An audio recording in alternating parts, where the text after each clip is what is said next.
नमस्कार मित्रों, हाजिर हूँ एक और प्रेरक कहानी के साथ जिसका शीर्षक है एक नसीहत। एक बार की बात है, एक पिता बहुत दिनों के बाद कुछ फुर्सत के पल निकालकर अपने पुत्र के साथ बाग में बैठे थे। पिता एक बड़े से भोजनालय में बावर्ची थे और अपने कार्य में बहुत व्यस्त रहते थे और इसीलिए ये दुर्लभ क्षण था जब उन्हें पुत्र से कुछ वार्तालाप करने का मौका मिला। मगर पुत्र थोड़ा संजीदा और उदास सा लग रहा था। वह बहुत चुप सा बैठा था। पिता ने ये देखकर पुत्र से पूछा, तुम कैसे हो? क्या सब ठीक है? पुत्र शायद इसी सवाल की प्रतीक्षा कर रहा था। अब तो उसने अपने मन की बात को उगल दिया और फिर लंबी सूची एक के बाद एक पिता से कहनी शुरू कर दी। वह महसूस कर रहा था कि उसके साथ उचित नहीं हो रहा। सब जगह, चाहे स्कूल हो या बाहर, उसके साथ कुछ ना कुछ बुरा ही हो रहा है। उसने निष्कर्ष निकाला कि वह एक के बाद एक समस्या से घिरा हुआ है। पिता कुछ सोच कर बोले, बेटा, कल तुम स्कूल के बाद घर आने से पहले मुझसे मिलने भोजनालय में आ जाना। जब तक तुम्हारा स्कूल खत्म होता है तब तक भोजनालय में खाना खाने वालों की भीड़ भी कम हो जाती है और मैं तुम्हें कुछ दिखाना चाहता हूँ। लेकिन अब तुम चिंता मत करो और इस शाम का आनंद लो। चलो आज कुछ खेलते हैं। और फिर पिता पुत्र खेलने में व्यस्त हो जाते हैं। अगले दिन पुत्र ने वैसा ही किया। वह स्कूल से सीधा अपने पिता को मिलने उनके कार्यस्थल पर पहुंच गया। वहां एक वेटर से पिता के बारे में पूछा। वेटर ने कहा, अंदर चले जाओ, तुम्हारे पिता रसोई घर में तुम्हारा इंतज़ार कर रहे हैं। और दिशा बताते हुए उसे आगे जाकर दाईं ओर मुड़ने को कहा।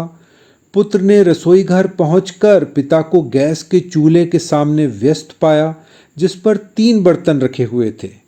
उन तीनों बर्तनों में पानी उबल रहा था। पिता ने पुत्र का स्वागत बड़ी सी मुस्कान के साथ किया और फिर एक बर्तन में गाजर, दूसरे में अंडे और तीसरे में कॉफ़ी के बीज डालने लगे। बेटा बहुत ही हैरान होकर ये सब देख रहा था। उसे लगा पिता उसे आज पता नहीं कौन सी खाने की विधि सिखाने वाले हैं। पदार्थ को गैस पर उबलता छोड़ फिर 10 मिनट तक वो आपस में कुछ बातें करने लगे। फिर पिता ने गैस को बंद कर दिया। अब तीनों पदार्थों को पिता ने अलग अलग प्लेटों पर रख दिया। अब पुत्र के कंधे पर हाथ रखकर पूछा, बेटा ये बताओ, ये पानी में उबलने के बाद कैसे हो गए हैं? पुत्र ने सबसे पहले गाजर को छुआ और कहा, ये नरम है।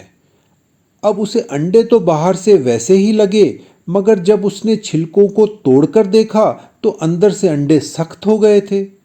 अब पिता ने एक कप में वो पानी डाला जिसमें कॉफ़ी के बीज उबल रहे थे और पुत्र से कहा, इसे पियो और बताओ ये क्या है? पुत्र ने कहा, इसका स्वाद कॉफ़ी जैसा है। और आगे क्या कहे वह समझ नहीं पा रहा था। पिता थोड़ा मुस्कुराने लगे और बोले, देखो पुत्र, मैंने तीनों पदार्थों को एक ही तरह से पानी में उबलने के लिए डाला था। गाजर पहले तो ठोस थी, मगर बाद में वह नरम हो गई और दबाने पर अब आसानी से दब भी जाती है। उबलने से पहले अंडों के अंदर का भाग ढीला था और बाहरी परत की वजह से ही सुरक्षित था, मगर उबलने की वजह से अंडे का अब अंदर का भाग सख्त हो गया है। और ये देखो, कॉफ़ी के बीजों को कोई फर्क नहीं पड़ा, बल्कि उस पानी को ही बदल दिया एक अलग विशेष वस्तु में जिसे हम कॉफ़ी कहते हैं और तुम बड़े मज़े से पीते हो। मित्रों, हमें अपने जीवन में भी बहुत सारी चुनौतियों और मुश्किल हालात से गुजरना पड़ता है, मगर समझदारी यही है कि हमारे मुश्किल हालात हमें कमज़ोर या नरम नहीं बना सकें उस गाजर की तरह, और ना ही हमें कठोर या सख्त हो जाना है उन अंडों की तरह। हमें उन कॉफ़ी के बीजों की तरह बनना है जिससे विषम परिस्थितियां आने पर भी हम प्रभावित न हों, बल्कि उन विपरीत हालात को ही अपने अनुकूल बनाकर अपने जीवन को सुखमय और सार्थक बना लें।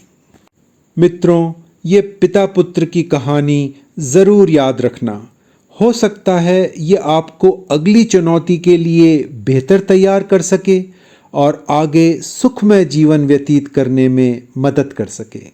अच्छा मित्रों, फिर आता हूँ एक और कहानी के साथ। अगर आप ऐसी ही प्रेरक कहानियाँ पसंद करते हैं तो चैनल को सब्सक्राइब ज़रूर कीजिए और कमेंट में अपनी प्रतिक्रियाएं ज़रूर दीजिए। धन्यवाद।